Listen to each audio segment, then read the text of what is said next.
Hey. Time for another out of this world story from our space. Girlfriend of 6 years selfishly throws it all away in the name of survival. My girlfriend of 6 years cheated on me again, and I am more angry than hurt. I'm not sure what I should do either.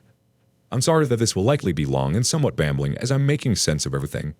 I also apologize for my writing, as I don't post much and I'm not a huge writer, as ADHD limits my attention span. I'm on mobile as well. There's also so much more detail that I left out to shorten it up as much as possible. I suppose some background would help. We first met on the internet about a year after moving to help my grandma live out the rest of her time here. We chatted and video called each other daily. We had an amazing connection. She told me she was going through a divorce and was separated from her ex. I had my reservations but didn't think too much about them as the divorce was pretty much final. We then started dating a few weeks after meeting and had a blast getting to know each other. She suffered through losing custody of her child in the divorce. Whole different story of family betraying family in court. I was there for her through the entire mess, especially when she had breakdowns and fainted. We also made some wonderful memories that I will never forget. Then came the arguments, where it got a little heated. Once, it ended up with her leaving with a fistful of knives and me calling police to find her. The idea of her hurting herself twisted my stomach in knots. I've never felt so hopeless. The arguments hit a crescendo when we went to our friend's house as she parked the wrong way on the street. No reason to do so either. Open street, she parked illegally first, then turned around and parked the wrong way on the street. An argument over the legality started and got really intense. I left the truck and went to hang out with my friends. 5 minutes later, I get a message that she's leaving soon and I better come or find her ride. It was a silent ride back, but the argument soon ensued after we got home. We ended up breaking up, but I called my awesome dad and he came to help me move my stuff. A lot of things were said both by her and I that shouldn't have been said. She was mad and confused that I left, but wouldn't realize that as she left, she packed a few things up into her truck and peeled out, flipping me off. She talked and acted as if she wanted me gone. I was hurt by all of what happened. These so much, and this will get so much longer, in the months before, and probably didn't act rashly. We didn't talk much after I left the apartment.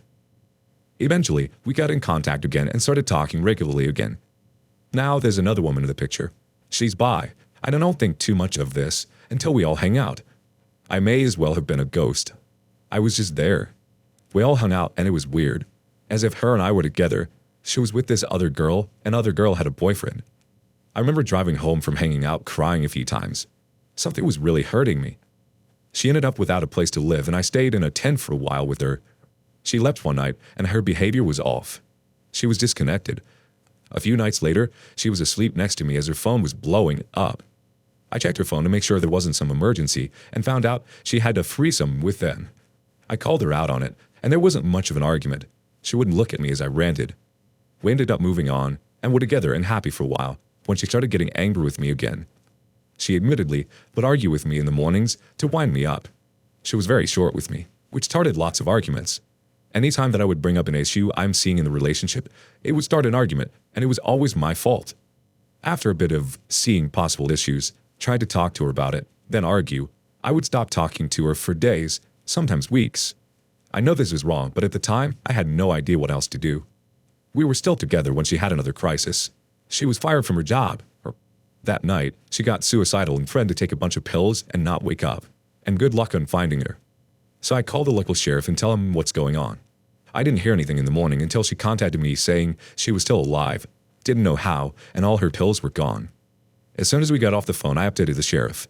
Long story short, they pulled her over, detained her, and called me to take guardianship over her or send her to the mental hospital.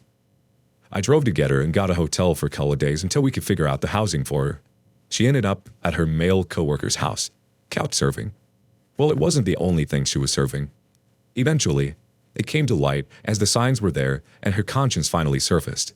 She was in 2 relationships. After some time, we healed and were still together. Little did I know that bailing her out of the hospital was the first in a long line of bailouts from her short-sighted decision-making. So much drama was created by her and helped out of it by me. So many horrible financial decisions that I bailed her out of at great cost to me. I'm about 4 years behind in life in retirement funding due to this. I do this all because I love her deeply and see a future with her. I thought she was the one. I loved her so deeply, and she taught me so much. My life has definitely improved in some ways to her credit. So many firsts in life and a lot of great memories. Her daughter and I also developed a father-daughter relationship.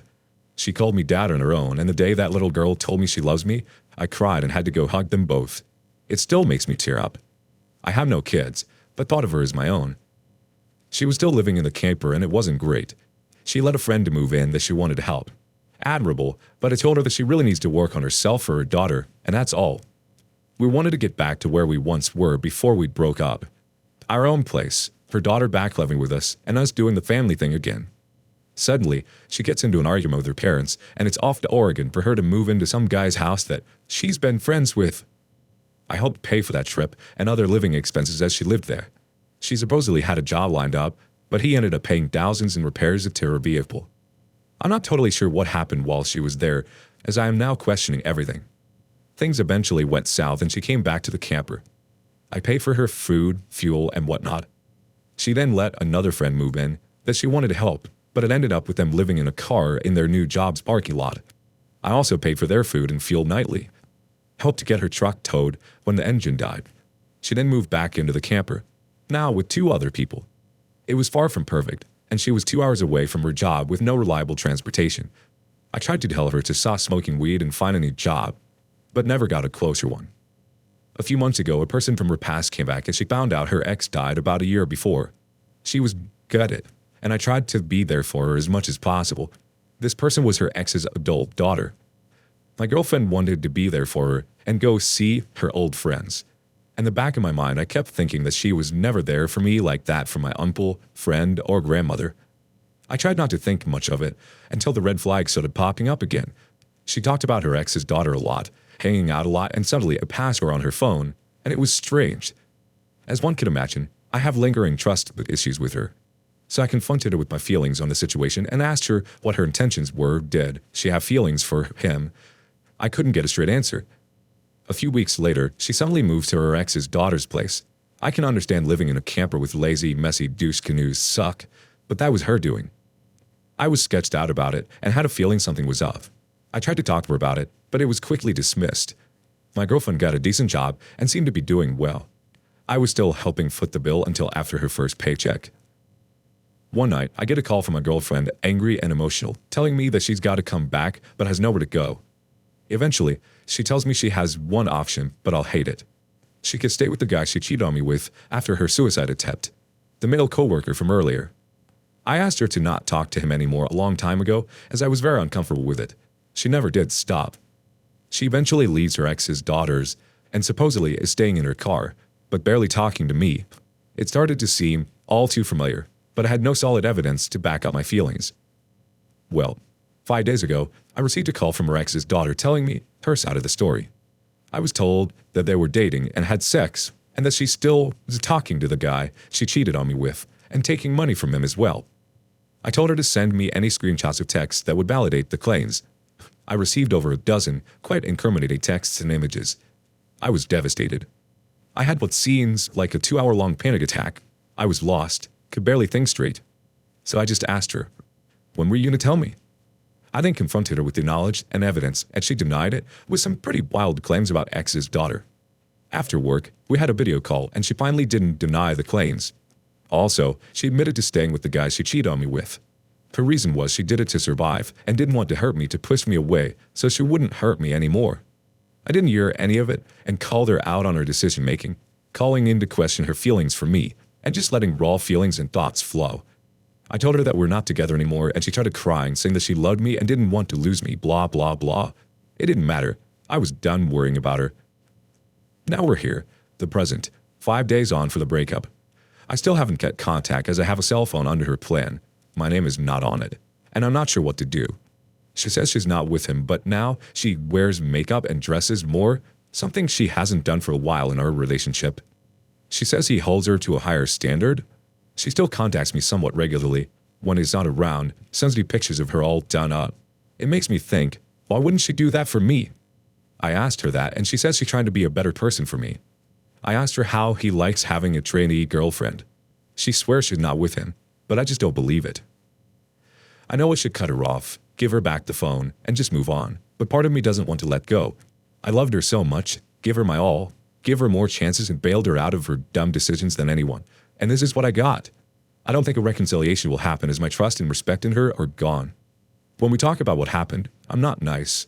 I'm blunt about what I think of her actions. The biggest hurt I have is that I'll never see my stepdaughter again. And that's a pain that's hard to process. I really don't know what to do. A first comment comes from ASC 1226. I do all this because I love her deeply and see a future with her. Go back and read your post. This is your future with her. Tertier78 chimes in. What a horrifically toxic relationship. You are in a relationship with an incredibly mentally unwell person. Rather than she ever get better, she will continue to destroy your mental health. Love isn't enough to carry a relationship. Love needs action. There's no action here. Just continued white knight syndrome to save her while simply destroying yourself over and over. Don't be her friend. Friendship is a two-way street. She simply wants to continue taking from you without providing any support in return. Hanamalu chimes in too. Oki, life is a precious thing. We are only given a handful of years to enjoy our youth. You have wasted 6 years of yours when you could have been enjoying your life with someone stable and sane. Ask yourself, how many more years am I willing to waste in a relationship which is not going anywhere and can only drag me down? On to the next story. My husband cheated on me with our childhood best friend. I'm just going to come right out with it. My husband is bisexual. About 6 months ago, he sat me down and told me. Of course, the first thing that popped in my head was our sex life. It's really pretty amazing. So needless to say, I was shocked. My husband, the former high school jock, was having sex with other men. He went on to explain that he loved me, that this wasn't something that he did regularly. It was only when he had a few drinks too many, which was rare, and that he hoped I would continue to talk to him and not rush into a divorce. He then went on to tell me that it was usually with one man who happened to be a childhood friend of ours. It took me some time to get over the shock, obviously, but I love my husband. I have known him almost my entire life. Our families have been friends for years, and I just couldn't imagine my life without him. So turn a blind eye. I can say that honestly, I have no idea when he does this. He's home every night, aside from when he has to travel, and our life seems normal. We have talked about starting a family soon, and his face lights up when we talk about our future. 2 weeks ago, our friend ended up being kicked out of his place, and my husband asked if it would be okay if he stayed with us for a few days until he figured things out and found another place to live. I allowed it with some boundaries for them. Surprisingly, it had been pretty normal. Nothing that seemed flirty. It was just like old times when we used to hang out together. Everything was fine until last Saturday night. We had a party with some friends. There was quite a bit of alcohol. My husband had a few too many and went to bed earlier. I walked our last guest out and went to our bathroom to get ready for bed. As I walked into our bedroom, there was my husband, bent over in doggy style with her friend over him. I stood there for a full minute before I came to my senses. I ended up just walking away and crying myself to sleep in the guest room. The next morning, my husband came down to the kitchen looking sad. He couldn't stop apologizing, said he couldn't imagine how I felt and that he loves me no matter what. He said it was because he was drunk. Our friend left to find somewhere else to stay. I told hubby I needed some space and he went for a drive. I went upstairs, removed all the bedding from our bed and just started crying all over again.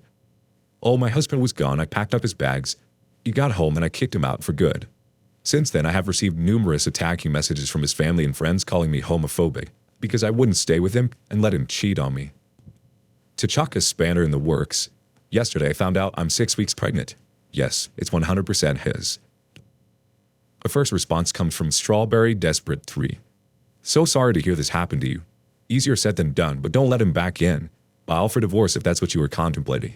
The fact that he did it behind your back is bad enough, but doing it in your home whilst you're there, drunk or not, he has no respect for you and your marriage. And the fact his family are supporting him by abusing you? No.